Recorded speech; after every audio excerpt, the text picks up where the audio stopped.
اعوذ باللہ من الشیطان الرجیم بسم اللہ الرحمن الرحیم وَإِذْ تَأَذَّنَ رَبُّكَ لَيَبْعَثَنَّ عَلَيْهِمْ إِلَى يَوْمِ الْقِيَامَةِ مَنْ يَسُومُهُمْ سُوءَ الْعَذَابِ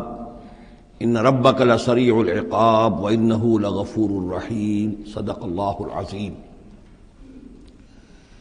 اس سے پہلے کہ ہم آگے بڑھیں، جو آخری مضمون آیا تھا، جو آیات ہم پڑھ چکے ہیں، ان کے ضمن میں ایک وضاحت ضروری ہے۔ یہ جو ہم نے ابھی دیکھا کہ اس بستی کے لوگ تین حصوں میں منقسم ہو گئے تھے۔ ایک وہ لوگ جو گناہ میں بڑھے جا رہے تھے، ایک وہ کہ جو خود گناہ تو نہیں کر رہے تھے لیکن روک بھی نہیں رہے تھے، اور ایک وہ کہ جو گناہ سے خود بھی مجتنب تھے اور نہی عن المنکر کا فریضہ آخری وقت تک سر انجام دے رہے تھے۔ صراحت کے ساتھ یہاں جو فرمایا گیا کہ ہم نے بچایا کس کو؟ فَأَنْجَيْنَا الَّذِينَ يَنْهَوْنَ عَنِ السُّوءِ، بچایا ہم نے ان کو کہ جو روک رہے تھے بدی سے۔ وَأَخَذْنَا الَّذِينَ ظَلَمُوا بِعَذَابٍ بَئِيسٍ، اور ہم نے پکڑ لیا ان لوگوں کو جو گناہ میں ملوث تھے ایک بہت ہی برے عذاب میں، ان کے نافرمانی کی وجہ سے۔ اس سے بعض حضرات نے ایک نقطہ نکالنے کی کوشش کی ہے، اور وہ یہ ہے کہ ایک گروہ کے بارے میں صراحت کے ساتھ آ گیا کہ اس کو بچا لیا، وہ لوگ جو نہی عن المنکر کر رہے تھے۔ ایک گروہ جس کے بارے میں صراحت سے کہا گیا کہ اس پر عذاب آیا، وہ ہے جو گناہ میں ملوث تھے۔ گویا کہ درمیانی گروہ جو ہے اس کے بارے میں یہاں سکوت اختیار کیا گیا ہے۔ ان کو ایک طرح سے امید دلائی جا رہی ہے کہ جو لوگ گناہ سے مجتنب رہیں گے، اگر وہ خود گناہ میں ملوث نہیں ہوئے ہیں تو اس عذاب سے کہ دنیا میں آتا ہے اس سے وہ بچا لیے جائیں گے۔ اور یہ بہت بڑی غلط فہمی ہے۔ یہ ایسی ہی بات ہے جیسے کہ میں نے آپ کو بتایا تھا سورہ مائدہ کے پڑھتے ہوئے کہ جو آیت مبارکہ تھی کہ علیکم انفسکم لا یضرکم من ضل اذا اہتدیتم، تو حضرت ابوبکر رضی اللہ تعالیٰ عنہ کو خطبہ ارشاد فرمانا پڑا کہ لوگوں تم اس آیت سے بالکل غلط نتیجہ نکال رہے ہو۔ اس کا یہ مطلب نہیں ہے کہ دعوت اور تبلیغ اور امر بالمعروف اور منکر تمہاری ذمہ داری نہیں ہے، بلکہ مطلب یہ ہے کہ تم اپنا سب کچھ کر لو، زور لگا لو سمجھانے کا، امر بالمعروف کا، نہی عن المنکر کا، پھر بھی اگر کچھ لوگ اڑے رہیں کفر پر اور گناہ پر تو پھر تم پر کوئی وبال نہیں ہے۔ اصل مفہوم یہ ہے، لیکن اس سے انسان جو ہے چاہتا ہے ذمہ داری سے فرار، تو اس کے لیے جہاں کہیں بھی اسے بہانہ ملتا ہے اس قسم کے وہ نقطے تلاشتا ہے۔ یہاں یہ سمجھ لیجئے کہ اصل میں نہی عن المنکر نہ کرنا بھی تو جرم ہے۔ فَأَخَذْنَا الَّذِينَ ظَلَمُوا، ظلم جو لوگ ظلم کر رہے تھے، ایک دوہرا ظلم کر رہے تھے کہ گناہ میں ملوث بھی تھے اور اس میں ملوث تھے، اور دوسرے وہ لوگ تھے کہ جو اگرچہ ملوث نہیں تھے لیکن یہ کہ وہ روک نہیں رہے تھے۔ نہ روکنے کا جرم جو ہے یہ تو موجود ہے۔ اگر نہی عن المنکر فرض ہے، اگر یہ ذمہ داری ہے، تو نہ روکنا جو ہے یہ خود اپنی جگہ پر ایک جرم ہے۔ اس کے لیے میں آپ کو اصل میں ایک حدیث سنا دینا چاہتا ہوں، جو حدیث اس معاملے میں سمجھتا ہوں کہ آخری اور نص قطعی کی حیثیت رکھتی ہے۔ اور یہ حدیث جو ہے مولانا اشرف علی تھانوی رحمۃ اللہ علیہ نے خطبات جمعہ جو مرتب کی ہیں ان میں اس حدیث کو شامل کیا ہے، اور یہ حدیث قدسی ہے۔ اوحى اللہ عز وجل الی جبرائیل علیہ الصلوۃ والسلام ان اقلب مدینۃ کذا وکذا باہلھا، اللہ تعالیٰ نے وحی کی حضرت جبرائیل کو کہ فلاں فلاں شہروں کو پل پٹ کر دو، الٹ دو، جیسے کہ عامورہ اور صدوم کے شہروں کے بارے میں حکم آیا۔ قال فقال، حضور فرماتے ہیں اس پر حضرت جبرائیل نے عرض کیا بارگاہ خداوندی میں، رب یا رب ان فیہا عبدک فلانا لم یعصک طرفۃ عین، پروردگار اس میں تو تیرا فلاں بندہ بھی ہے جس نے کبھی پلک جھپکنے جتنی دیر بھی معصیت میں نہیں گزاری، گناہ سے اتنا پاک صاف، نگاہ کا ادھر سے ادھر ہو جانا، اتنا وقت بھی کبھی معصیت میں صرف نہیں کیا، تو کیا اس پر بھی الٹ دوں؟ قال فقال، حضور نے فرمایا، اس پر اللہ تعالیٰ نے ارشاد فرمایا اقلبھا علیہ وعلیہم، الٹو اس بستی کو، پہلے اس پر پھر دوسروں پر۔ وجہ کیا ہے؟ فإن وجہہ لم یتبعر فی ساعۃ قط، اس کے چہرے کا رنگ میری غیرت کی وجہ سے کبھی متغیر نہیں ہوا۔ یہ خود تو گناہ سے بچا رہا لیکن گناہ پھیلتے رہے، شریعت کی دھجیاں بکھرتی رہیں، اللہ تعالیٰ کے احکام کا مذاق اڑایا جاتا رہا، اور یہ اپنے دھندے میں لگا رہا، کاروبار میں لگا رہا، یا اپنے نوافل میں لگا رہا، مراقبوں میں لگا رہا، ذکر اذکار میں لگا رہا، تو یہ دوسروں سے بڑھ کر مجرم ہے۔ اقلبھا علیہ، اقلبھا علیہ وعلیہم، الٹو اس بستی کو، پہلے اس پر پھر دوسروں پر، فإن وجهه لم يتبعر فی ساعۃ قط۔ اور دوسرے یہ کہ قرآن مجید میں سورہ انفال اب بہت قریب آ گئی ہے، ہم پڑھیں گے جلد ہی، وہ آیت مبارکہ بھی نص قطعی ہے قرآن کے حوالے سے، یہ تو حدیث کے حوالے سے ہوئی۔ قرآن مجید میں فرمایا گیا واتقوا فتنة لا تصیبن الذین ظلموا منکم خاصہ۔ اس دنیا میں جب کوئی اجتماعی سزا آتی ہے کسی قوم کے اندر بحیثیت مجموعی، جب منکرات پھیل جائیں، تو جب سزا آتی ہے تو پھر وہ صرف جو گناہ گار ہیں انہی کو اپنی لپیٹ میں نہیں لیتی، بلکہ وہ لوگ جو بچے ہوئے تھے وہ بھی لپیٹ میں آ جاتے ہیں۔ ہاں امید جو دلائی گئی ہے یہاں سے وہ یہ ہے کہ جو امر بالمعروف و نہی عن المنکر کی آخری حد تک، آخری وقت تک کوشش کرتے رہے ہوں، اللہ تعالیٰ ان کو بچا لے گا۔ اب آگے چلیے، وَإِسْتَأْذَنَ رَبُّكَ، اور یاد کرو جب کہ آپ کے رب نے یہ اعلان کر دیا، لَيَبْعَثَنَّ عَلَيْهِمْ، وہ لازماً اٹھاتا رہے گا ان پر، مسلط کرتا رہے گا ان پر، الی یوم القیامہ، قیامت کے دن تک، ایسے لوگوں کو من یسومہم سوء العذاب، جو انہیں بدترین عذاب کے اندر مبتلا کرتے رہیں گے۔ ان ربک لسریع العقاب، یقیناً آپ کا رب سزا دینے میں بہت جلدی کرتا ہے۔ وانہ لغفور الرحیم، اور یقیناً وہ غفور بھی ہے، رحیم بھی ہے۔ اللہ کی تو یہ دونوں شانیں ہیں، وہ عزیز ذو انتقام بھی ہے، سریع العقاب بھی ہے، لیکن وہ غفور اور رحیم بھی ہے۔ اب یہ آپ کا طرز عمل ہے کہ آپ اپنے آپ کو اس کی کس شان کا مستحق بناتے ہیں۔ اس آیت میں واقعہ یہ ہے کہ جس قانون کا ذکر ہو رہا ہے اللہ تعالیٰ کی طرف سے، اس فیصلے کا، وہ ہماری نگاہوں کے سامنے ان کی پوری تاریخ، اس لیے کہ اس کے بعد آ رہا ہے وَقَطَّعْنَاهُمْ فِي الْأَرْضِ أُمَمًا، ہم نے انہیں زمین کے اندر منتشر کر دیا، فرقوں کے اندر اور قوموں کے اندر۔ یہ ڈایاسپورا جو ہے ان کا، جو سن 70 سے شروع ہوا ہے، سن 70 عیسوی میں جو رومن جنرل تھا ٹائٹس، اس نے سیکنڈ ٹیمپل کی، جو حضرت عزیر علیہ السلام کے زمانے میں پھر دوبارہ ہیکل تعمیر ہوا تھا، اس کو شہید کیا۔ 1,33,000 یہودیوں کو ایک دن میں قتل کیا یروشلم میں، اور یہاں سے یہودیوں کو نکال باہر کیا، فلسطین سے نکال دیے گئے، تم اب فلسطین میں نہیں رہ سکتے۔ وہاں سے ان کا ڈایاسپورا شروع ہوا ہے، کوئی کہیں چلا گیا، کوئی کہیں چلا گیا، کوئی روس میں چلا گیا، کوئی یورپ میں چلا گیا، کوئی ہندوستان میں آ گیا، کوئی مصر میں آباد ہو گیا، کوئی اور دور دراز کے علاقوں میں۔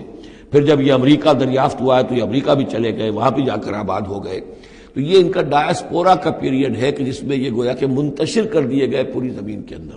ان کی کوئی ایک جمعیت کہیں نہیں رہی، اور ہر جگہ ان سے نفرت تھی، شدید نفرت۔ بلکہ ان کے اوپر واقعہ یہ کہ یورپ میں تو بڑا ان کے اوپر ظلم بھی ہوتا تھا، جس طرح چاہتے تھے ان کو وہاں کے عیسائی جو ہیں، جیسا کہ میں بتا چکا ہوں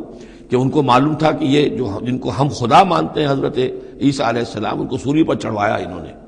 اور انہوں نے کفر کیا، اور وہ حضرت مسیح علیہ السلام کی شان میں گستاخی کرتے ہیں، حضرت مریم کی شان میں گستاخی کرتے ہیں، تہمتیں لگاتے ہیں، لہذا وہ ان کے درمیان دشمنی رہی۔ اور اس کی آخری مثال اس صدی میں، یعنی دور کی تاریخ تو شاید ہمیں معلوم ہو کہ شاید فیری ٹیلز ہیں، یہ کوئی کہانیاں ہیں جو ہم سن رہے ہیں، اس صدی میں جو ہوا ہٹلر کے ہاتھوں 6 ملین 60 لاکھ یہودی ختم کیے اس نے۔ پورا مشرقی یورپ کا یہودی جو ہے کھینچ کھینچ کر، وہاں سے پکڑ پکڑ کر، جہاں تک ہٹلر کی حکومت بنی تھی، جہاں تک اس کی جو گئے تھے فتوحات کا دائرہ، وہاں سے یہودیوں کو کھینچ کھینچ کر کنسنٹریشن کیمپس میں لایا گیا۔ پھر خاص مشینیں ایجاد کی گئی، خاص جو ہیں اس کے لیے ایسے بنائے گئے کہ ان کے لیے اب اتنے لوگوں کو قتل کریں گے تو دفن کہاں کریں، کیا کریں، how to dispose of the dead bodies. تو اسپیشل پلانٹ بنائے گئے کہ ایک بڑے سے ہال میں داخل ہو رہے ہیں، وہاں سارے کپڑے اتروا لیے تاکہ یہ کپڑے بھی استعمال ہوں بعد میں۔ کہا یہ جاتا تھا کہ تمہارے کپڑوں میں جوئیں پڑ گئی ہیں، تو جوؤں کو اس کو ڈیلاؤس کرنے کے لیے ضروری ہے کپڑے اتار کے آگے گیس کے اندر، تاکہ وہ جوئیں ختم ہو جائیں گی۔ پھر ان کے بال اتروا لیتے تھے، عورتوں کے بال بھی شیو کر لیے، مردوں کے بھی، ان بالوں سے قالین بنائے انہوں نے جو نازیوں نے اپنے دفتروں میں بچھائے، ہیومن ہیئر کے قالین۔ پھر ان کو لے جا کر ایک گیس چیمبر کے اندر کے سب مر گئے۔ پھر اب وہ بڑے بڑے پٹے جیسے چلتے ہیں مشینیں، بڑے بڑی فیکٹریز کے اندر وہ پٹوں کے اوپر لاشیں چل رہی ہیں،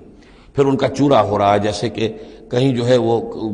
گھاس کاٹا جا رہا ہو یا کوئی اور چارہ جو ہے وہ کترا جا رہا ہو۔ پھر کسی خاص قسم کے کیمیکلز کے اندر ان کو تحلیل کیا کہ آخر میں کیا نکل رہا ہے، نہ کسی گوشت کا پتہ، نہ خون کا پتہ، نہ ہڈی کا پتہ، کسی شے کا پتہ نہیں، ایک بدبودار سیاہ رنگ کا مائع باہر نکل رہا ہے، اور اسے وہ لے گئے اپنے کھیتوں میں اور اسے بنا لیا کھاد۔ یہ کام اس صدی میں ہوا ہے، ہولوکاسٹ۔ اس میں زیادہ سے زیادہ یہ کہتے ہیں کہ یہ کچھ مبالغہ ہے 60 لاکھ کا، 40 لاکھ، تو 40 لاکھ بھی تو کم نہیں ہوتے، 40 لاکھ افراد کا اس طرح ختم ہو جانا۔ استأذن ربک لیبعثن علیہم الی یوم القیامہ، ان کا آخری وقت تو اب آنے والا ہے، وہ زیادہ دور نہیں ہے، لیکن اس سے پہلے جیسے شمع بجھنے سے پہلے بھڑکتی ہے، لہذا وہ ایک بھڑک ہے اس کی کہ جو یہودیوں کی ہے، اسرائیل ہے، ان کی طاقت ہے، ان کی قوت ہے، عربوں پر وہ چھائے ہوئے ہیں۔ اور واقعہ یہ ہے کہ مسلمان جس عذاب کے مستحق ہو چکے ہیں، اور ان میں سے عرب چونکہ ہمارے ہاں اونچے درجے کے، اس اعتبار سے امت کے اندر ان کا مقام اونچا درجے کا ہے کہ حضور عرب تھے، انہی کی زبان میں اللہ کی کتاب ہے، اور ان کی جو اللہ تعالیٰ کے دین کی طرف سے جو انہوں نے پیٹھ پھیری ہے، لہذا اس کی جو سزا انہیں مل رہی ہے وہ یہ ہے کہ ایک مغضوب علیہم قوم کے ہاتھوں ان کی تذلیل ہو رہی ہے، ان کے سامنے جھکنا پڑ رہا ہے۔ جن کے ساتھ کسی ایک کمرے میں کبھی بیٹھتے نہیں تھے، اب ان کے ساتھ گفت و شنید جو ہے اور ان کے ساتھ بغل گیر ہونے کی نوبت جو ہے وہ آئی ہے۔ اور ابھی جو کچھ ہونا ہے وہ خیر دوسری بات ہے، میں اس میں نہیں جانا چاہتا، وہ آخری وقت بھی آئے گا، پھر جو ہے حضرت مسیح علیہ السلام بھی نازل ہوں گے، اور وہی چونکہ ان کی طرف رسول تھے، رسول اللہ بنی اسرائیل، تو آخری وہ عذاب ہلاکت کہ جو باقی 6 قوموں کا تو آ چکا۔ حضرت نوح علیہ السلام،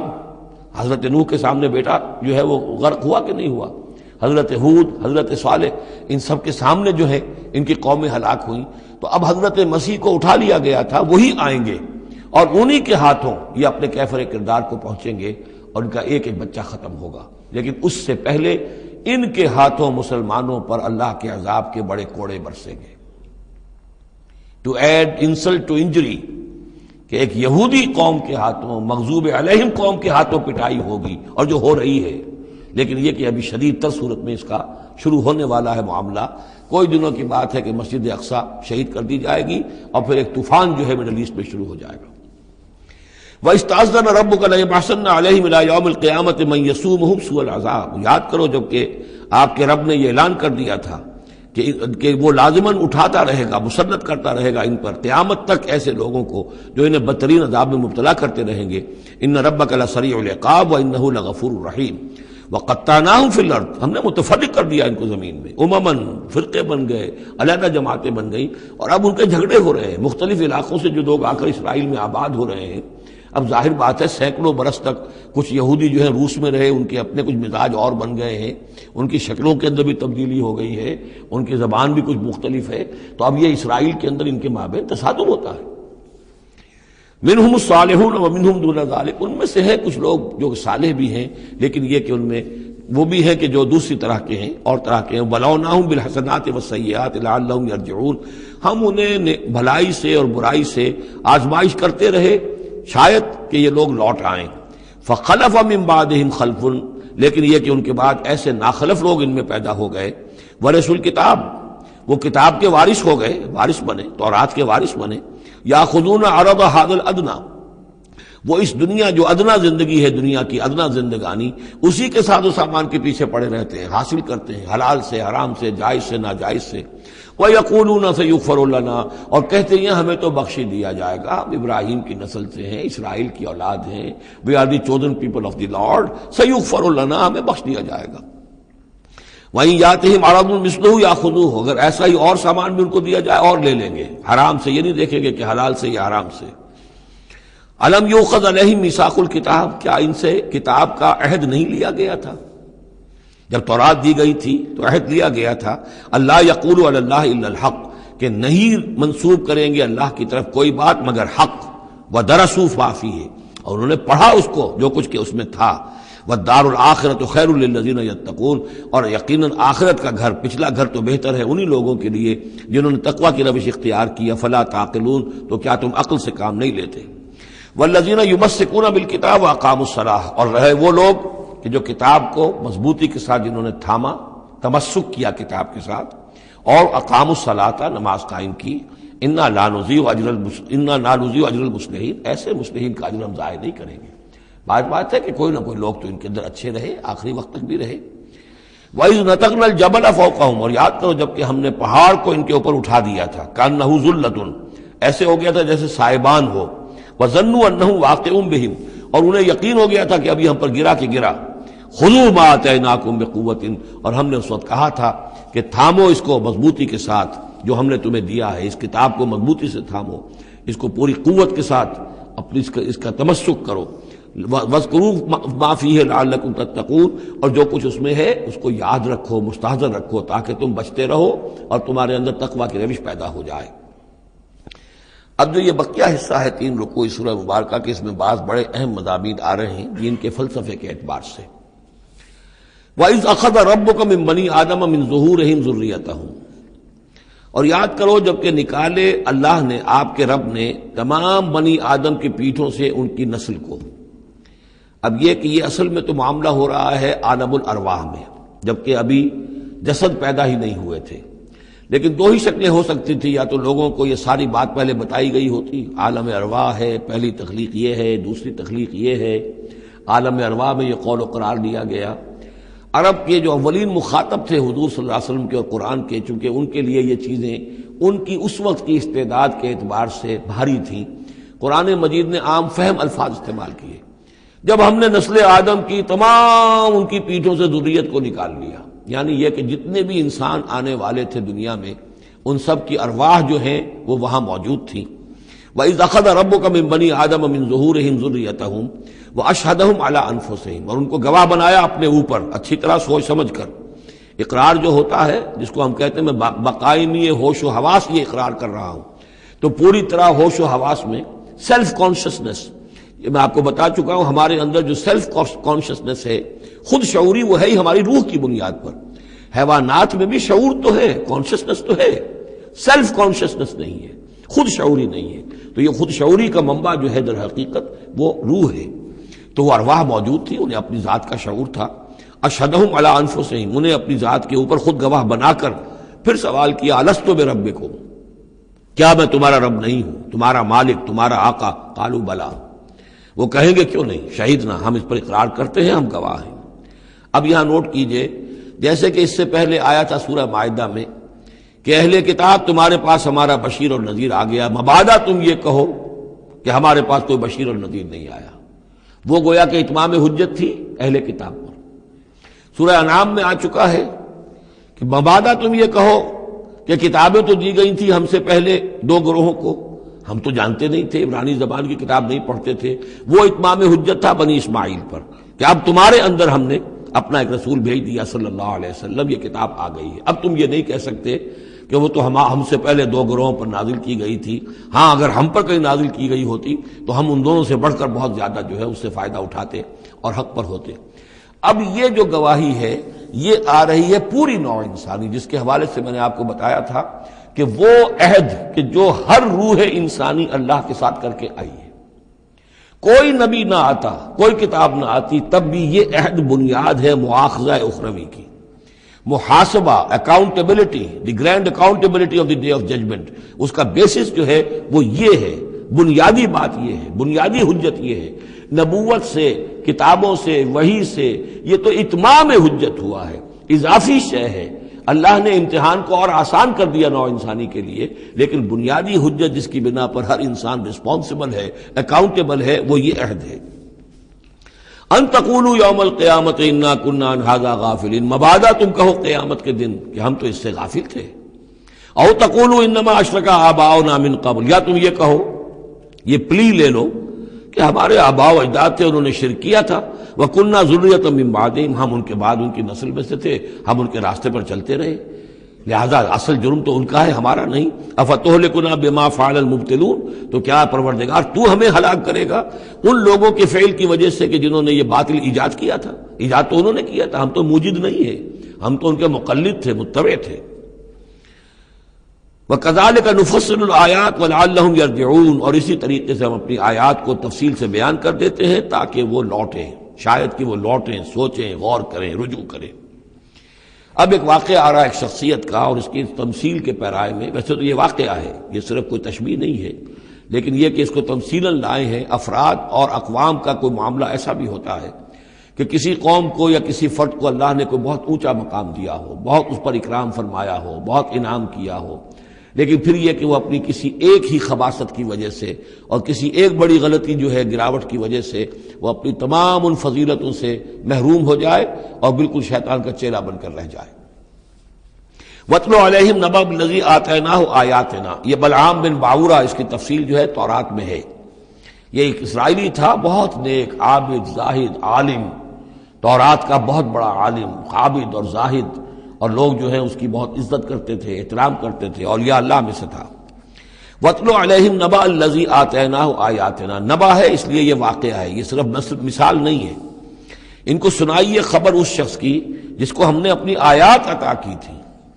اس سے میں یہ مفہوم لیتا ہوں کہ صاحب کرامت بزرگ تھا، یعنی جو آیات جو ہیں یہاں پر خاص طور پر کرامت کے لیے آ رہا ہے۔ فَانْسَلَخَ مِنْهَا، وہ اس میں سے نکل بھاگا۔ فَأَتْبَعَهُ الشَّيْطَانُ، تو شیطان اس کے پیچھے لگ گیا۔ یہاں بھی ایک نکتہ بہت اہم ہے، پہلے انسان خود غلطی کرتا ہے، شیطان مجبور نہیں کر سکتا کسی کو غلطی پر۔ اِنَّ عِبَادِي لَيْسَ لَكَ عَلَيْهِمْ سُلْطَانٌ، کوئی اختیار کسی بندے پر شیطان کو حاصل نہیں ہے۔ غلطی خود کرے گا، اب شیطان جو ہے اس کا پیچھا کرے گا، اور اب اس کو، جس کو ہم کہتے ہیں ہمارے پنجاب میں یہ کہا جاتا ہے برے کو گھر تک پہنچا کے رہنا، کہ اب یہ کہ اسے کہیں راستے میں چھوڑے گا نہیں بلکہ آخری برائی کی آخری منزل تک پہنچائے گا۔ وَاتْلُ عَلَيْهِمْ نَبَأَ الَّذِي آتَيْنَاهُ آيَاتِنَا فَانْسَلَخَ مِنْهَا فَأَتْبَعَهُ الشَّيْطَانُ فَكَانَ مِنَ الْغَاوِينَ، تو وہ ہو گیا گمراہوں میں۔ وَلَوْ شِئْنَا لَرَفَعْنَاهُ بِهَا، ہم چاہتے تو اسے ان آیات اور جو بھی اس کے پاس علم تھا اس کے ذریعے سے ہم اسے اور بلند کرتے اور اونچا مقام دیتے۔ وَلَكِنَّهُ أَخْلَدَ إِلَى الْأَرْضِ، مگر وہ تو زمین کی طرف دھنستا چلا گیا۔ یہ زمین کی طرف دھنسنا کیا ہے؟ ایک ہمارا جسد ہے، یہ حیوانی جسد، یہ زمین سے آیا ہے، منہا خلقناکم، اور اس کے تقاضے ہیں۔ ایک وہ روح ہے جو عہد کر کے آئی ہے الستو بربکم، ان کے درمیان کشاکش ہے۔ روح چاہتی ہے اوپر اٹھنا، کل شیء یرجع الی اصلہ، ہر شے اپنی بنیاد اور اپنی جڑ کی طرف، اپنے منبع اور سرچشمے کی طرف لوٹنا چاہتی ہے، لہذا روح اوپر اٹھنا چاہتی ہے، وہ اوپر سے آئی ہے۔ یہ جسم جو ہے، یہ ہمارا حیوانی جسد، یہ زمین سے آیا ہے، اس کی ساری توجہات زمین کی طرف ہیں، یہیں کا مال و متاع ہو، یہیں سے اس کی خوراک آ رہی ہے، یہیں سے اس کی تقویت کا سامان آ رہا ہے، ساری چیزیں یہ۔ اب یہ جو کشاکش ہے، انسان کی روح وہ اللہ کی طرف جانا چاہتی ہے، اور یہ جسم جو ہے یہ دنیاوی لذتوں میں، عیش میں، دنیا کے اندر جو ہے حلال سے حرام سے جو بھی حاصل کیا جا سکے، بابر بعیش کوش کہ عالم دوبارہ نیست۔ اب اگر کوئی شخص فیصلہ کر لیتا ہے زمین کی طرف بیٹھنے کا، تو گویا کہ اب اس نے اپنے آپ کو اللہ تعالیٰ کی توفیق سے وہ محروم کر لیا۔ فانسلخ منہا، اب وہ روح سسکتی رہے گی، احتجاج کرتی رہے گی، سسکتی رہے گی، ایک وقت میں آ کر شاید وہ مر جائے، اس پر موت وارد ہو جائے، اور وہ زندہ ہونے کی شکل میں بھی وہ در حقیقت ایک مقبرہ بن جائے یا تعزیہ بن جائے کہ روح اس کے اندر دفن ہو چکی ہے۔ تو نظر آ رہا چلتا پھرتا انسان، حقیقت میں وہ انسان تو مر چکا، اندر روح جو ہے وہ دفن ہو چکی، اب جو چل رہا ہے وہ حیوان انسان چل رہا ہے، وہ انسان جو تھا وہ تو مر چکا۔ تو یہ ہے وَلَكِنَّهُ أَخْلَدَ إِلَى الْأَرْضِ، زمینی خواہشات، زمینی آرزویں، یہ نچلے درجے کی سفلی قسم کی خواہشات، سفلی آرزویں اور امنگیں، وَاتَّبَعَ هَوَاهُ، اور اس نے پیروی کی اپنی خواہشات کی، فَمَثَلُهُ كَمَثَلِ الْكَلْبِ، تو اس کی مثال کتے کی سی ہے، ان تحمل علیہ یلہث اور تترکہ یلہث، وہ ہر وقت ہی ہانپتا رہتا ہے، کوئی اس کے اوپر بوجھ رکھیے تب بھی ہانپے گا، اور ویسے بھی وہ اس کی زبان باہر نکلی ہوتی ہے، ہانپتا رہتا ہے۔ اسی طرح کا معاملہ ہے کہ اللہ نے تو اس کو اپنی نعمتیں عطا کی، لیکن وہ بدبخت ان کی قدر کرنے کی بجائے اس کتے کے مانند ہانپنے لگا اور زمین ہی کی طرف، اور کتا آپ نے دیکھا ہوگا چلتا ہوا سونگتا جاتا ہے زمین کو، ہر وقت سونگے گا زمین کو۔ ذالک مثل القوم الذین کذبوا بآیاتنا، یہی مثال ہے اس قوم کی بھی جنہوں نے ہماری آیات کو جھٹلایا۔ اور یہاں پھر نوٹ کیجئے کہ پاکستانی قوم اس کی سب سے بڑی مثال ہے۔ پاکستان کا بن جانا معجزہ تھا، کسی حساب کتاب میں آنے والی شے نہیں۔ پھر پاکستان کا قائم رہ جانا معجزہ تھا، انگریزوں کو بھی اور ہندوؤں کو بھی یقین تھا کہ پاکستان قائم نہیں رہ سکتا، وائبل نہیں ہے، ختم ہو جائے، لیکن یہ کہ پاکستان قائم رہا۔ سن 65 میں اس کا بچ جانا معجزہ تھا، اتنی یقینی بات تھی کہ B B C television کے اوپر دکھا دیا گیا فال آف لاہور، لاہور اب جو ہے وہ بھارتی فوج داخل ہو چکی ہے، قبضہ کر چکی ہے، اتنی یقینی بات تھی۔ شام کو جم خانہ میں شراب پینے کا پکا پروگرام تھا، لیکن خوف طاری کر دیا اللہ تعالیٰ نے ان کے دلوں پر۔ شاید ہمارا کوئی گھیراؤ کیا جا رہا ہے، کوئی ریزسٹنس نہیں ہے، کیا ہوا ہے؟ یہاں ہم غافل پڑے ہوئے تھے، ریزسٹنس کیا ہوتی؟ لیکن بجائے اس کے کہ وہ یہ سمجھتے کہ یہ غافل ہیں، اور ریزسٹنس اس لیے نہیں ہو رہی، ان کے دلوں میں سألقی فی قلوب الذین کفروا الرعب، میں ان کافروں کے دلوں میں رعب ڈال دوں گا۔ وہ رعب پڑ گیا، پاکستان بچ گیا۔ تو یہ ساری چیزیں ہیں، معجزے پر معجزے ہیں، لیکن یہ سب کس لیے تھا کہ ہم اس ملک کو ہم نے حاصل کیا تھا اسلام کے نام پر۔ اسے تجربہ گاہ بنائیں گے، اسے ایک نمونہ بنا دیں گے پوری دنیا کے لیے، پوری دنیا دیکھے گی کہ اسلام کیا ہے، اسلام کا عادلانہ نظام کیا ہے۔ قائد اعظم نے کہا تھا ہم اس لیے پاکستان چاہتے ہیں کہ ہم عہد حاضر میں اسلام کے اصول حریت و اخوت و مساوات کا ایک نمونہ دنیا کے سامنے پیش کریں۔ وہ کہاں ہے؟ فانسلخ منہا، ان تمام آیات سے ہم نکل بھاگے ہیں، شیطان کی پیروی کی ہے، اور جو حال ہوا ہے 2 لخت ہو چکے ہیں، اور ابھی کیا حال ہوگا؟ جو نئی صورتحال جو ہے اس ملک کے اندر اب کھدبد ہونے لگی ہے، پکنے لگی ہے، اس کی صورتحال کیا بنے گی واللہ عالم۔ ذالک مثل القوم الذین کذبوا بآیاتنا، یہی مثال اس قوم کی بھی ہے جس نے ہماری آیات کو جھٹلایا۔ فاقصص القصص لعلہم یتفکرون، تو اے نبی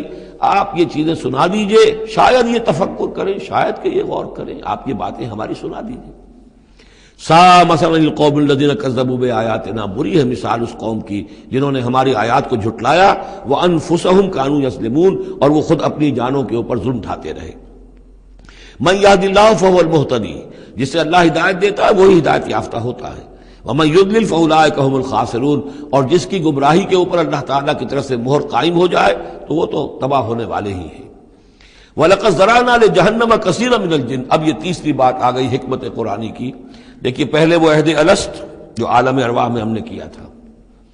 اچھا اس عہد الست کے حوالے سے ہم پر یہ بات واضح ہو گئی، ایک ہمارا روحانی وجود ہے اور ایک ہمارا حیوانی وجود ہے۔ اگر ہماری توجہ اور ساری دلچسپی حیوانی وجود پر ہوگی تو ہم ظاہر بات ہے کہ پھر اس بلعام بن باورا کی مثال بن جائیں گے، انفرادی سطح پر بھی اور قومی اور اجتماعی سطح پر بھی۔ اب تیسری بات آ رہی ہے کہ انسانوں میں سے کثیر انسان وہ ہیں جو نظر آتے ہیں انسان، حقیقت میں انسان نہیں ہے، حیوانوں کی سطح پر ہے۔ وَلَقَدْ ذَرَأْنَا لِجَهَنَّمَ كَثِيرًا مِنَ الْجِنِّ وَالْإِنسِ، ہم نے جہنم کے لیے پیدا کیے ہیں بہت سے جن اور انس۔ لہم قلوب لا یفقہون بہا، ان کے دل تو ہیں لیکن ان سے غور نہیں کرتے، تفقہ نہیں کرتے۔ وَلَهُمْ أَعْيُنٌ لَا يُبْصِرُونَ بِهَا، ان کی آنکھیں ہیں ان سے دیکھتے نہیں۔ وَلَهُمْ آذَانٌ لَا يَسْمَعُونَ بِهَا، ان کے کان ہیں لیکن ان سے سنتے نہیں۔ اولئک کالانعام، یہ چوپایوں کے مانند ہیں، بل ہم اضل، بلکہ ان سے بھی گئے گزرے ہیں۔ اولئک هم الغافلون، یہی لوگ ہیں کہ جو غافل ہیں۔ یعنی یہ کہ جب انسان ہدایت سے منہ موڑتا ہے اور جب ہٹ دھرمی پر اتر آتا ہے اور جب اللہ تعالیٰ دلوں پر مہر کر دیتا ہے اور ان کی سماعت پر، کانوں پر مہر لگا دیتا ہے، ان کی آنکھوں پر پردے ڈال، اب یہ کیا رہ گئے؟ اب یہ انسان نہیں رہے، ان کے دل تو ہے تفقع سے خالی ہے، مہر لگ چکی ہے۔ آنکھیں تو ہے حیوانوں کا سا دیکھنا دیکھ رہی ہیں، کتا بھی دیکھ لیتا ہے گاڑی آ رہی ہے مجھے بچنا ہے، انسان نے بھی دیکھ لیا، لیکن یہ دیکھنا حیوانی دیکھنا ہے۔ انسانی دیکھنا تو کچھ اور ہوتا ہے، کسی شے کو دیکھے اور اس کی حقیقت پر غور کرے۔ اہل نظر ذوق نظر خوب ہے، لیکن جو شے کی حقیقت کو نہ دیکھے وہ نظر کیا۔ لیکن یہ انسانی دیکھنا جو ہے، دیدن دیگر آموز شنیدن دیگر آموز، وہ دوسری قسم کا دیکھنا سیکھو، دوسری قسم کا سننا سیکھو۔ وہ سننا جو دل سے سنا جاتا ہے، وہ دیکھنا جو دل سے دیکھا جاتا ہے۔ لیکن جب ان کے دلوں پر مہر ہو گئی، ان کے کانوں پر مہر ہو گئی، ان کی آنکھوں پر پردے پڑ گئے، اب ان کا حال کیا ہے؟ لہم قلوب لا یفقہون بہا ولہم اعین لا یبصرون بہا ولہم آذان لا یسمعون بہا اولئک کالانعام بل ہم اضل، یہ چوپایوں کے مانند ہیں بلکہ ان سے بھی گئے گزرے۔ اس لیے کہ چوپایوں کو تو اللہ نے پیدا ہی اس لیول پر کیا تھا، ان کو پیدا کیا تھا بہت اونچے مقام پر۔ یہی سورۃ التین کا مضمون ہے، والتین والزیتون وطور سینین وہذا البلد الامین لقد خلقنا الانسان فی احسن تقویم ثم رددناہ اسفل سافلین۔ انسان پیدا کیا گیا اس بلند ترین مقام کے اوپر، مسجود ملائک، لیکن پھر جب یہ گرتا ہے تو سب سے نچلوں میں سب سے نیچے ہوتا ہے۔ تو یہ وہ لوگ ہیں اولئک کالانعام بل هم اضل اولئک هم الغافلون، یہی لوگ ہیں جو غافل ہیں، اس دنیا میں رہتے ہیں حیوانوں کی طرف کھایا پیا چرا چگا اور جو ہے بس دنیا کی لذتیں اٹھائیں اور مر گئے، کچھ ہوش نہیں کہ کیوں ہم پیدا کیے گئے، کون ہمارا خالق ہے، کون ہمارا مالک ہے، زندگی کاہے کے لیے ہے، زندگی آمد برائے بندگی، زندگی بے بندگی شرمندگی، کو مرنے کے بعد کہیں کسی کے سامنے حاضری ہے، کوئی جواب نہیں، کچھ نہیں، کوئی ہوش نہیں۔ وَلِلَّهِ الْأَسْمَاءُ الْحُسْنَى، اور تمام اچھے نام اللہ ہی کے ہیں، فَادْعُوهُ بِهَا، تو پکارو انہیں اس کے ذریعے سے، پکارو اللہ کو ان کے ذریعے سے۔ ایک نقطہ یہاں نوٹ کر لیجئے، قرآن مجید سے کہیں اللہ تعالیٰ کے لیے لفظ صفت ثابت نہیں ہوتا، ویسے حدیث میں ہے، میں صرف بیان کر رہا ہوں، قرآن میں نہیں۔ قرآن میں اللہ کے لیے لفظ آتا ہے نام، اسما، یہ سب اللہ کے نام ہیں، ویسے یہ کہ صفاتی نام ہے یہ دوسری بات ہے، لیکن صفات کا لفظ جو ہے، صفت کا لفظ اللہ کے لیے ایجاباً مثبت طور پر قرآن میں کہیں نہیں آیا، نام ہے اللہ کے۔ اور نام جو ہے در حقیقت کسی ایک ہی شے کے 100 نام ہو سکتے ہیں، تلوار کے 5000 نام ہیں، تلوار تو ایک ہی شے ہے نا، لیکن اس کے مختلف اوصاف کے اعتبار سے بہت سے نام اس کے عرب رکھ لیتے تھے۔ تو اللہ تعالیٰ کے نام ہیں، ان ناموں میں سے کچھ قرآن میں بھی آئے ہیں، کچھ ایک حدیث ہے حضرت ابو ہریرہ سے رضی اللہ تعالیٰ عنہ، جس میں کہ حضور نے 99 نام گنوائے ہیں کہ اللہ کے یہ 99 نام ہیں، اور ان کے ذریعے سے تو اللہ سے دعا کی جائے تو اس کے ناموں کے حوالے سے، اللہ تعالیٰ کے ناموں کے، فادعوہ بہا، اللہ تعالیٰ کو پکارا کرو اس کے ناموں کے حوالے سے، یا ستارو، یا غفارو، یا کریمو، یا علیمو، یہ اس طریقے سے اللہ تعالیٰ کے جو نام ہیں، تو یا اللہ ہو، ظاہر بات ہے کہ اللہ جو ہے وہ بھی اللہ کا سب سے بڑا نام، سب سے اہم نام ہے، اس حوالے سے اس کو پکارو، دعا کرو اس کے ناموں کے حوالے سے۔ وَذَرُوا الَّذِينَ يُلْحِدُونَ فِي أَسْمَائِهِ، اور چھوڑ دو، دفع کرو ان لوگوں کو کہ جو اس کے ناموں میں کجی نکالتے ہیں، لحد کہتے ہیں ٹیڑھ کو، یہ قبر جو ہوتی ہے ایک سیدھی ہوتی ہے اور ایک ہوتی ہے لحد والی، جس میں کہ بغلی قبر، اس میں وہ ٹیڑھا راستہ بنتا ہے جس میں کہ اتارا جاتا ہے قبر کو۔ تو اسماء الہی میں لحد الحاد جو ہے تو یہ ہے کہ ان کا غلط استعمال کیا جائے، انہی ناموں کے حوالے سے ان کے مراقبے کر کے ان کے اندر تاثیرات ہیں، اس میں کوئی شک نہیں، لیکن ان کے غلط استعمالات جو ہیں وہ درست نہیں ہیں۔ اللہ تعالیٰ کے ذکر کے لیے، اللہ سے خود اپنی دعا کے لیے ان کو ذریعہ بنایا جائے، لیکن ان کو لوگوں کے لیے نقصان پہنچانے کا ذریعہ بنانا یہ گویا کہ الحاد ہو جائے گا، غلط استعمال۔ اور دوسرے یہ کہ بعض اللہ تعالیٰ کے نام جو ہیں وہ جوڑوں کی شکل میں ہیں، ان میں ایک ہی کے حوالے سے پکارنا وہ بھی الحاد ہو جائے گا۔ المعز المذل، یہ اب جوڑا ہے، وہی عزت دینے والا ہے، وہی ذلت دینے والا ہے، لیکن اگر آپ نے یا مذلو یا مذلو یا مذلو کہنا شروع کر دیا تو یہ الحاد ہو جائے گا، اے ذلیل کرنے والے، اے ذلیل کرنے والے، اے ذلیل کرنے والے، جہاں دونوں لفظ آنے چاہیے، یا معز ہو یا مذل ہو، اے وہ کہ جو عزت دینے والا ہے اور اے وہ کہ جو ذلیل کرتا ہے۔ یہ دونوں نام جو ہے الرافع والخافض،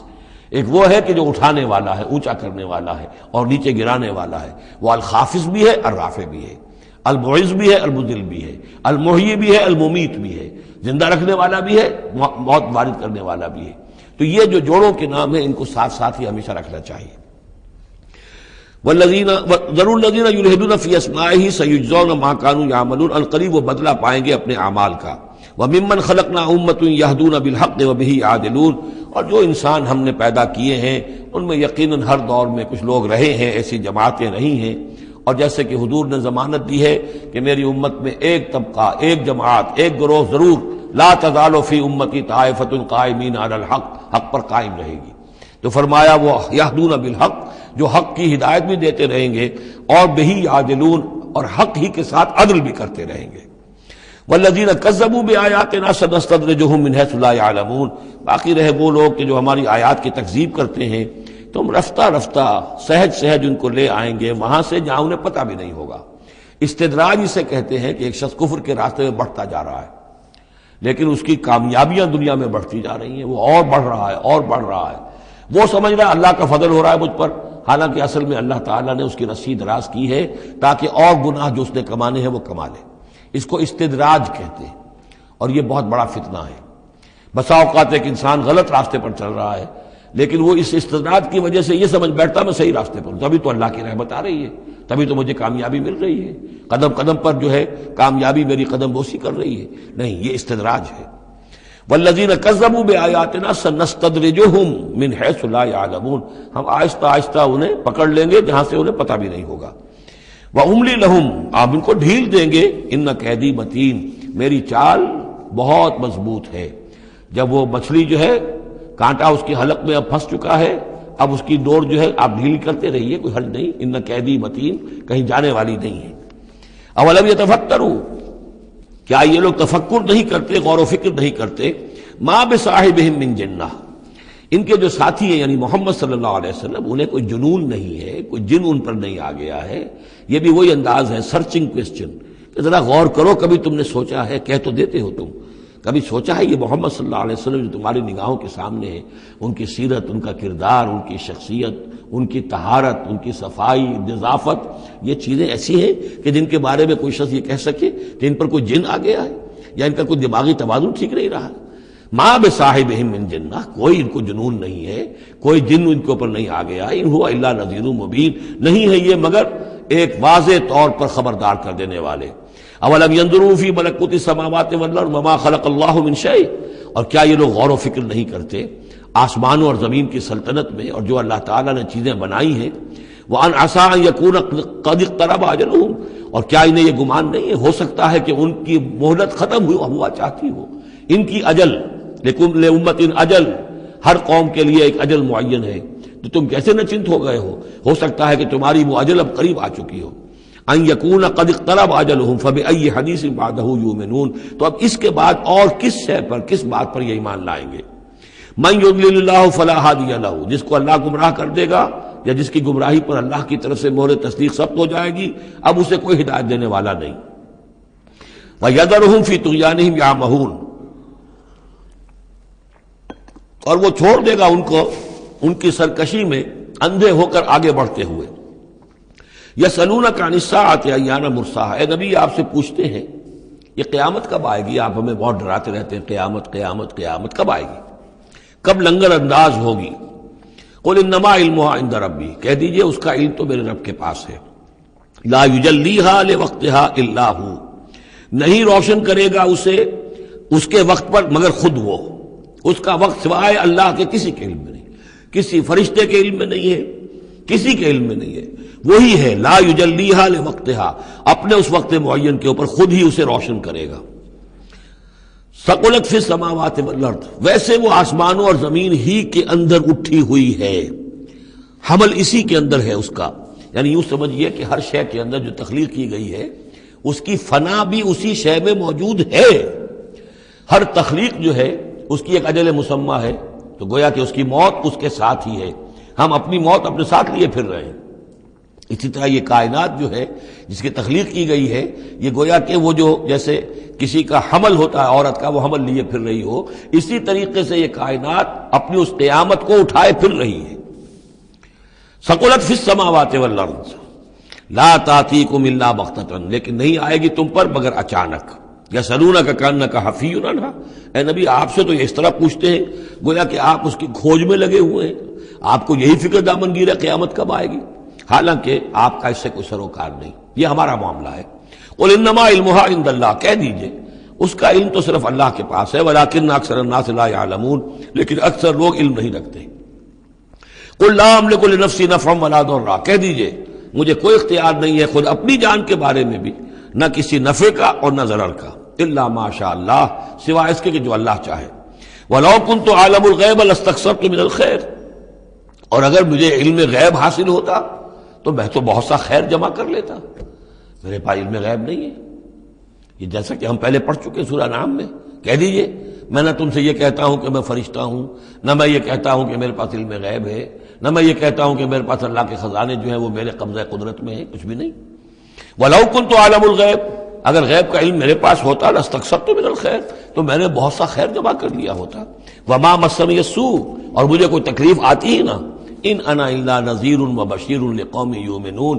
نہیں ہوں میں کچھ بھی مگر یہ کہ ایک بشیر اور نذیر ہوں، خبردار کرنے والا، بشارت دینے والا، لقوم یؤمنون، ان لوگوں کے لیے کہ جو ایمان والے ہوں۔ هو الذی خلقکم من نفس واحدۃ، وہی ہے جس نے تمہیں پیدا کیا ایک جان سے، وجعل منها زوجها، اور اسی سے بنایا اس کا جوڑا، لیسکن الیہا، تاکہ وہ سکون حاصل کرے اس کی طرف، اس کی طرف میں اشارہ کر چکا ہوں سورہ بقرہ میں بھی. وابتغوا ما کتب اللہ لک، کہ یہ جو معاملہ ہے شوہر اور بیوی کا، اس میں یہاں جہاں اولاد کا معاملہ ہے وہاں ایک تسکین بھی ہے، سکون بھی ہے. فلما تغشاہا، تو جب شوہر ڈھانپ لیتا ہے اپنی بیوی کو، حملت، اور اس سے حمل ہو جاتا ہے، حملاً خفیفاً، اور وہ ہلکا حمل ہوتا ہے، ابھی پتہ بھی نہیں چلتا کہ کوئی حمل ٹھہر گیا ہے. فمرت بہی، تو وہ اس کو لے کر چلتی پھرتی رہتی ہے. فلما اسقلت، جب بوجھل ہو جاتی ہے، دعوا اللہ ربہما، تو اب وہ دونوں اللہ کو پکارتے ہیں، اپنے رب کو. لئن آتیتنا صالحا، اے اللہ اگر یہ بچہ تو ہمیں عطا کر دے گا صحت مند، صحیح، درست،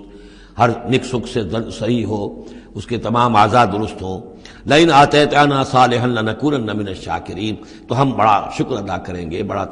ہم تیرا احسان مانیں گے. فلما آتاہما صالحا، اور جب اللہ تعالیٰ نے انہیں عطا کر دیا درست بھلا چنگا بچہ، جعلا لہ شرکا، اب اس میں شریک ٹھہرا دیے. یہ فلاں بزرگ کے مزار پہ میں گئی تھی، یہ ان کی نگاہ کرم ہوئی ہے، اور یہ فلاں جو ہے دیوی کی کرپا ہو گئی ہے کہ جس کی وجہ سے مجھے اولاد مل گئی ہے. دیا اللہ نے، اور اب یہاں پہ اس کے لیے دیوی اور دیوتا یاد آ گئے. فتعال اللہ عما یشرکون، تو اللہ بہت بلند و بالا ہے ان کے شرک سے. ایشرکون ما لا یخلق شیئا وهم یخلقون، کیا وہ ان چیزوں کو شریک کر رہے ہیں اللہ کے ساتھ جو کوئی شے تخلیق کرتے ہی نہیں، وہ تو خود مخلوق ہیں. فرشتے ہیں تو مخلوق ہیں، جنات ہیں تو مخلوق ہیں، انبیاء ہیں تو مخلوق ہیں، اولیاء اللہ ہیں تو مخلوق ہیں، یہ تو خود مخلوق ہیں، سب کے سب مخلوق ہیں. ایشرکون ما لا یخلق شیئا وهم یخلقون ولا یستطیعون لهم نصرا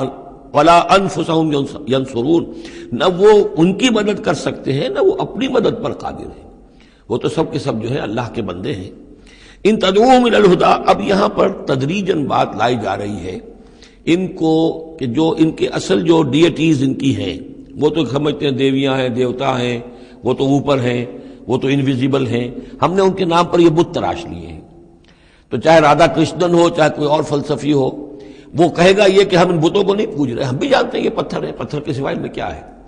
یہ نہ دیکھ سکتے ہیں نہ چل سکتے ہیں، پتھر ہیں. لیکن عام طور پر ان کے ہاں آدمی جو ہے عوام کی سطح پر وہ پھر انہی کو سمجھ بیٹھتا ہے کہ یہی ہے،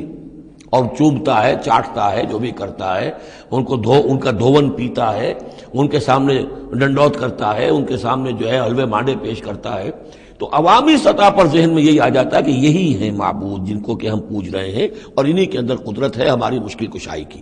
اب ادھر رخ آ رہا ہے. ان تدعوہم الی الہدی، اگر تم پکارو انہیں ہدایت کے لیے کہ تمہیں راستہ دکھا دیں، لا یتبعوکم، وہ تمہاری طرف توجہ ہی نہیں کر سکیں گے.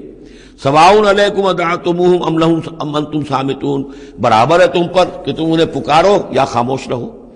ان الذین تدعون من دون اللہ عباد امثالکم، ہاں جنہیں تم پکار رہے ہو، جنہیں دیوتا اور دیوی بنا لیا ہے، فرشتے ہیں یا اولیاء اللہ ہیں، وہ بھی تمہاری طرح کے بندے ہیں. عباد امثالکم، وہ تمہاری طرح کے بندے ہیں. فادعوہم فلیستجیبوا لکم ان کنتم صادقین، تو پکارو ان کو اور پھر دیکھو اگر تم سچے ہو تو پھر ان کی طرف سے تمہیں کوئی جواب ملنا چاہیے، کوئی وحی آنی چاہیے. لیکن یہ کہ ہم نے تو انہیں تمہاری اس، بلکہ آئے گا قرآن مجید میں آگے چل کر کہ وہ کہیں گے کہ ہم تو غافل تھے، ہمیں تو پتہ نہیں تھا کہ تم ہمیں پکارتے رہے، ہمیں ہماری دعائی دیتے رہے اور ہم سے مانگتے رہے، یا شیخ عبد القادر جیلانی شیئا للہ، ہمیں کیا پتہ تم نے یہ ہمارے ساتھ حماقتیں کی ہیں، ہمیں تو کوئی معلوم نہیں. تو وہ تو کہیں گے غافل ہیں ہم. اب یہاں بتوں کی طرف اشارہ ہو رہا ہے. ام لہم ارجل یمشون بہا، کیا ان کے پاؤں ہیں، تم نے بنا تو دیے پاؤں، کیا چلتے بھی ہیں ان سے. ام لہم ایدین یبطشون بہا، ہاتھ بھی تم نے بنا دیے ان کے، لیکن کیا یہ اس سے پکڑ بھی سکتے ہیں. ام لہم اعین یبصرون بہا، کیا ان کی آنکھیں ہیں جن سے یہ دیکھتے ہوں. ام لہم آذان یسمعون بہا، یا ان کے جو کان ہیں ان سے یہ سنتے ہیں. قل ادعوا شرکاءکم، اے نبی اب کہہ دیجئے، اب یہ قول فیصل ہے جیسے حضرت ابراہیم سے کہلوا دیا گیا تھا، انی بریء مما تشرکون، اور تم جو بھی کچھ تمہارے یہ معبود ہیں جو میرا بگاڑنا چاہیں بگاڑ لیں، مجھے کوئی خوف نہیں. قل ادعوا شرکاءکم، اے نبی ان سے کہہ دیجئے پکار لو اپنے سارے شریکوں کو، ثم کیدون، اور پھر میرے خلاف جو چالیں چل سکتے ہو چل لو، جو بھی اقدام کر سکتے ہو کر لو. فلا تنظرون، مجھے کوئی مہلت نہ دو، میں تم سے کوئی درخواست نہیں کرتا کہ میرے ساتھ نرمی کرو، مجھے مہلت دو، جو بگاڑ سکتے ہو بگاڑ لو اپنے سارے معبودوں کو پکار کر. ان ولی اللہ الذی نزل الکتاب، میرا ولی، میرا پشت پناہ، میرا مددگار، میرا حمایتی، میرا حفاظت کرنے والا وہ اللہ ہے جس نے یہ کتاب مجھ پر نازل کی. وَهُوَ يَتَوَلَّى الصَّالِحِينَ، اور وہ اپنے صالح بندوں کا ولی ہے، ان کا ساتھی ہے، مددگار ہے، پشت پناہ ہے۔ وَالَّذِينَ تَدْعُونَ مِن دُونِهِ لَا يَسْتَطِيعُونَ نَصْرَكُمْ، جنہیں تم پکار رہے ہو اس کو چھوڑ کر، وہ تمہاری مدد کی استطاعت ہی نہیں رکھتے، ان کے اندر طاقت ہی نہیں ہے۔ وَلَا أَنفُسَهُمْ يَنصُرُونَ، نہ وہ اپنی جان بچا سکیں گے۔ وَإِن تَدْعُوهُمْ إِلَى الْهُدَىٰ لَا يَسْمَعُوا، اگر تم انہیں ہدایت کے لیے پکارو کہ ہمیں کوئی ہدایت دے، جیسے ہم اللہ کو پکارتے ہیں اهدنا الصراط المستقیم، اهدنا الصراط المستقیم، تو وہ تو تمہیں لا يسمعوا، وہ سنتے ہی نہیں، تم پکارتے رہو۔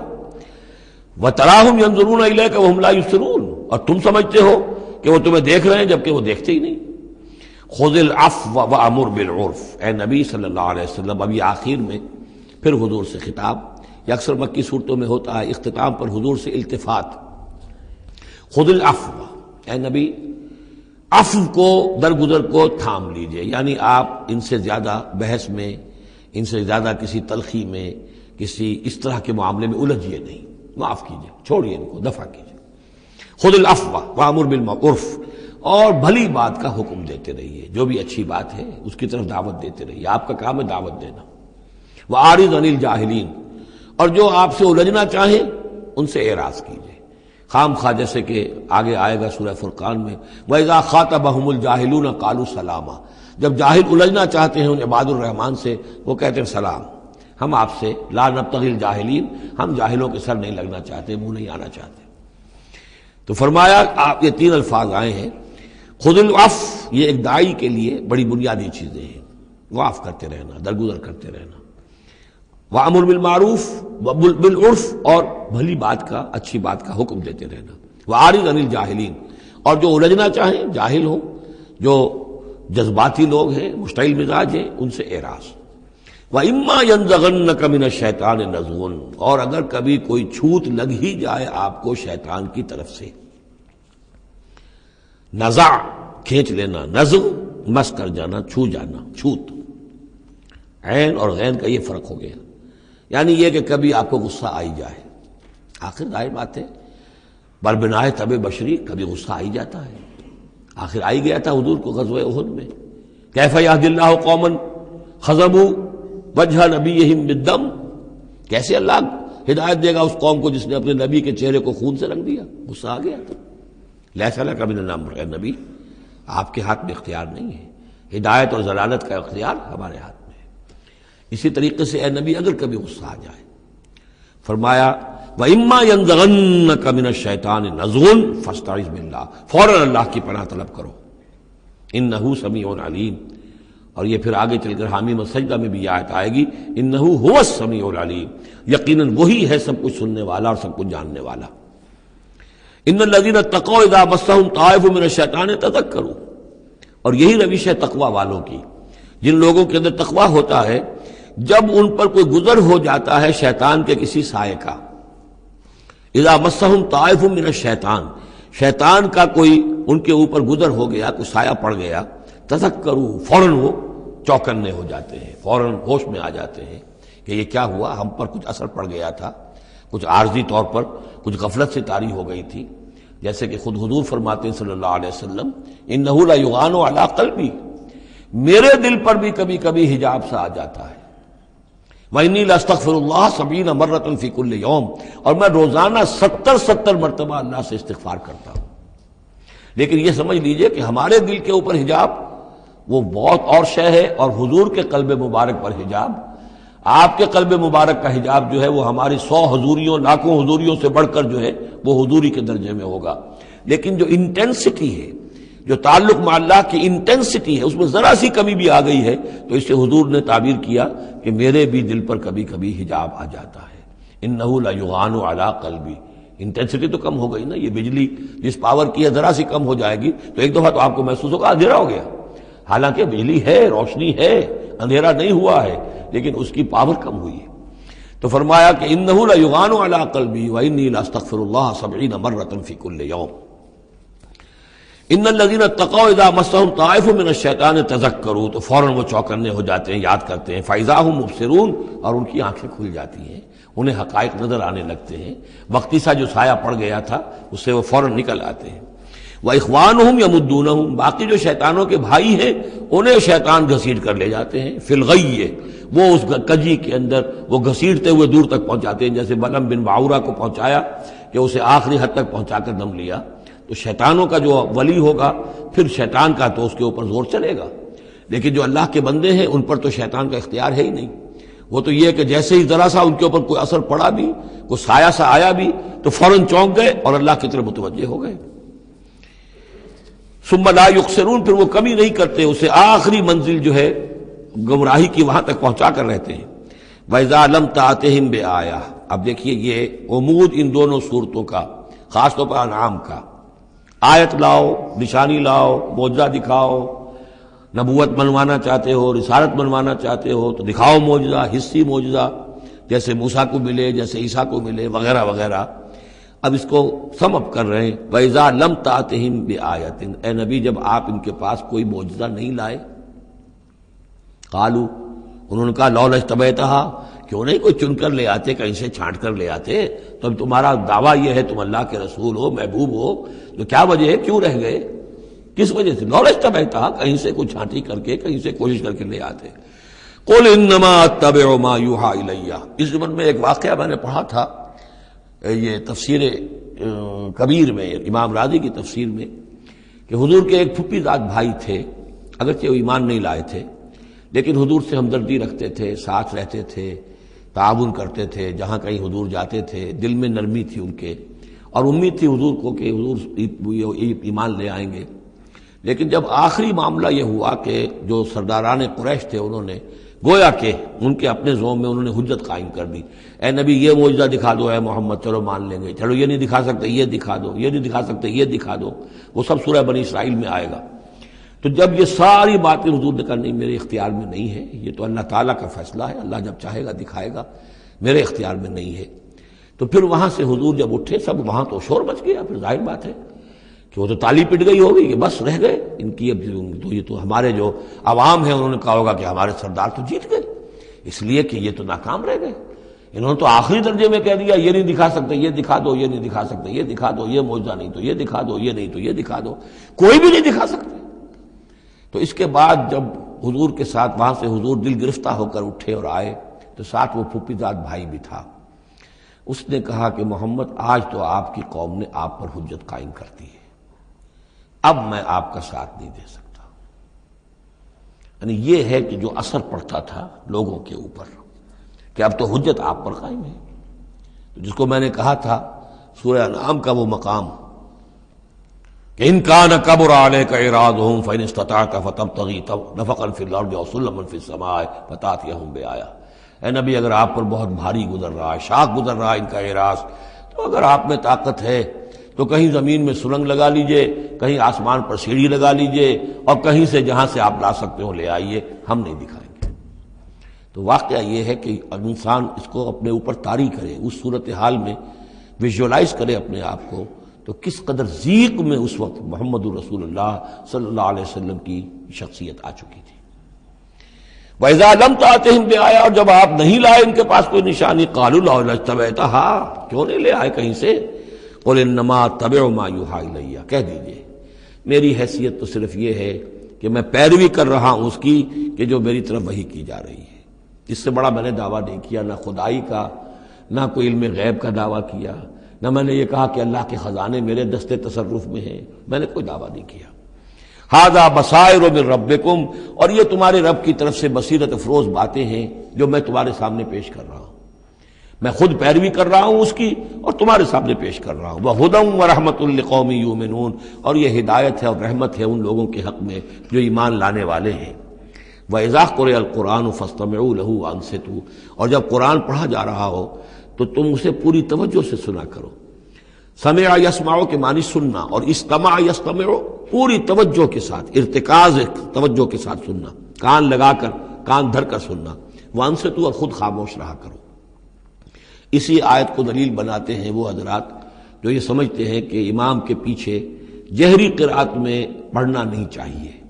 اس لیے کہ ظاہر بات ہے کہ جب امام پڑھ رہا ہے تو آپ کو پوری توجہ سے امام کی قرات کو سننا چاہیے. خود پڑھنے کی طرف توجہ کریں گے تو پھر اس کے سننے کی طرف توجہ جو ہے وہ نہیں رہے گی. اور یہاں خاص حکم بھی ہے انصتو، خود خاموش رہو.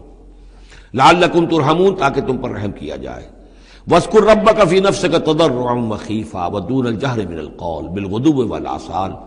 اور اپنے رب کو یاد کرتے رہا کرو اپنے جی ہی جی میں، تضرعا عاجزی کرتے ہوئے، گڑ گڑاتے ہوئے. اس عاجزی اور گڑ گڑانے کی انتہا ہے وہ دعا جو میں نے نقل کی ہے، جو مسلمانوں پر قرآن مجید کے حقوق کے نام سے میرا کتاب چاہے اس کے آخر میں مقام عبدیت، اللہم انی عبدک وابن عبدک وابن امتک فی قبضتک ناصیتی بیدک ماض فی حکمک عدل فی قضاؤک. اے اللہ میں تیرا بندہ ہوں، غلام ہوں، میرا باپ بھی تیرا بندہ اور غلام تھا، میری ماں تیری ادنا کنیز تھی، میں تیرے قبضہ قدرت میں ہوں، میرے پورے وجود میں تیرا ہی حکم جاری و ساری ہے، اور تو جو بھی میرے بارے میں فیصلہ کرے عدل فی قضاؤک، وہ یقیناً حق پر اور عدل پر مبنی ہے. یہ عاجزی. اسألک بکل اسم هو لک، میں تجھ سے درخواست کر رہا ہوں تیرے ہر نام کے حوالے سے تیرا ہے. علمتہ احدا من خلقک، جو تو نے کسی اپنی مخلوق کو سکھایا. او انزلتہ فی کتابک، یا اپنا نام تو نے اپنی کسی کتاب میں نازل فرمایا.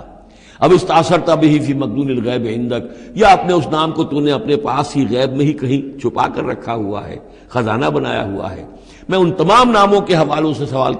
کے حوالے سے واسطے سے تم آپ سے درخواست کرتا ہوں ان تجعل القرآن ربیع قلبی و نور صدری و جلاء حزنی و ذہاب ہمی و غمی.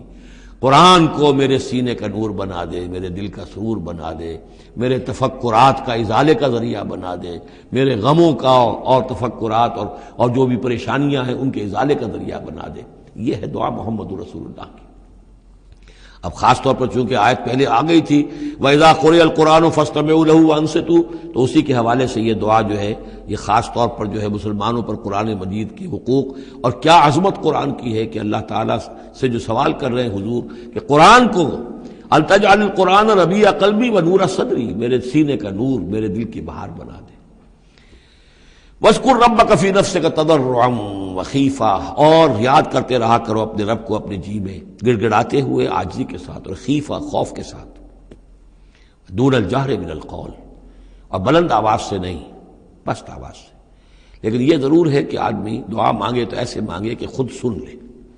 اس میں یہ ہوتا ہے کہ ایک تو دعا وہ مانگ رہا ہے، ایک اس کی سماعت بھی اس دعا سے استفادہ کرتی ہے. نماز میں بھی اگر اکیلا انسان نماز پڑھ رہا ہو تنہا تو جو رکعتیں ہیں چاہے سری بھی ہوں ان کو ایسا ضرور پڑھے کہ جیسے خود وہ سن رہا ہے، اس حد تک جو ہے تاکہ وہ نماز میں جو پڑھ رہا ہے اس کے ساتھ اس کی سماعت بھی اس سے مستفید اور مستنیر ہوتی چلی جائے. بالغدو والآصال، اور یہ آپ ذکر کرتے رہے اللہ کا اپنے جی میں عاجزی کے ساتھ اور خوف کے ساتھ، اور یہ کہ زیادہ بلند آواز سے نہیں بلکہ پست آواز سے، صبح کے وقت بھی اور شام کے اوقات میں بھی. جیسے میں نے توجہ دلائی تھی سورہ نام کے شروع میں، نور ہمیشہ قرآن میں واحد آئے گا، ظلمات ہمیشہ جمع. اسی طرح غدو یہ ہمیشہ ایک، اور آصال اصیل کی جمع ہے یعنی شام کے اوقات. اور اس میں اشارہ ہے کہ صبح کی نماز ایک ہی ہے جو اللہ تعالیٰ نے فرض رکھی ہے. اور جیسے ہی لدلوک الشمس الی غسق اللیل، سورج ذرا ڈھلنا شروع ہوتا ہے، مغرب کی طرف ذرا اترنا شروع ہوتا ہے، وہاں سے لے کے پے بپے نمازیں ہیں، ظہر ہے، عصر ہے، مغرب ہے، عشاء ہے. تو یہ جو ہے یہ آصال جمع کا صیغہ ہے. بالغدو والآصال، غدو والآصال، ولا تکن من الغافلین، اور غافلوں میں سے نہ ہو جائیے. ان الذین عند ربک، یقیناً وہ بزرگ ہستیاں، وہ ملائکہ مقربین، وہ ملائے اعلیٰ جو اپنے رب کے پاس ہیں، مقربین ہیں، قریب ترین ہیں. وہ جس کے بارے میں امیر خسرو نے کہا ہے کہ خدا خود میر محفل بود اندر لامکاں خسرو، محمد شمع محفل بود شب جائے کہ من بودم. ایک لامکاں کی محفل وہ بھی ہے جہاں کا میر مجلس اللہ ہے اور جہاں فرشتے ہیں، ملائکہ مقربین ہیں، اور محمد رسول اللہ روح محمدی وہاں گویا کہ چراغ اور شمع کی حیثیت سے ہے. تو ان الذین عند ربک لا یستکبرون عن عبادتہ، وہ جو اس کے قریب ترین ہیں وہ بھی اس کی عبادت سے استکبار نہیں کرتے، استکبار کی بنیاد پر عبادت سے دستکش نہیں ہوتے۔ وَيُسَبِّحُونَهُ، اور اس کی تسبیح کرتے رہتے ہیں، وہ لَهُ يَسْجُدُونَ، اور اس کے لیے سجدے کرتے رہتے ہیں۔ بارک اللہ لی ولکم فی القرآن العظیم ونفعنی وإیاکم بالآیات والذکر الحکیم۔ یہ آخری آیت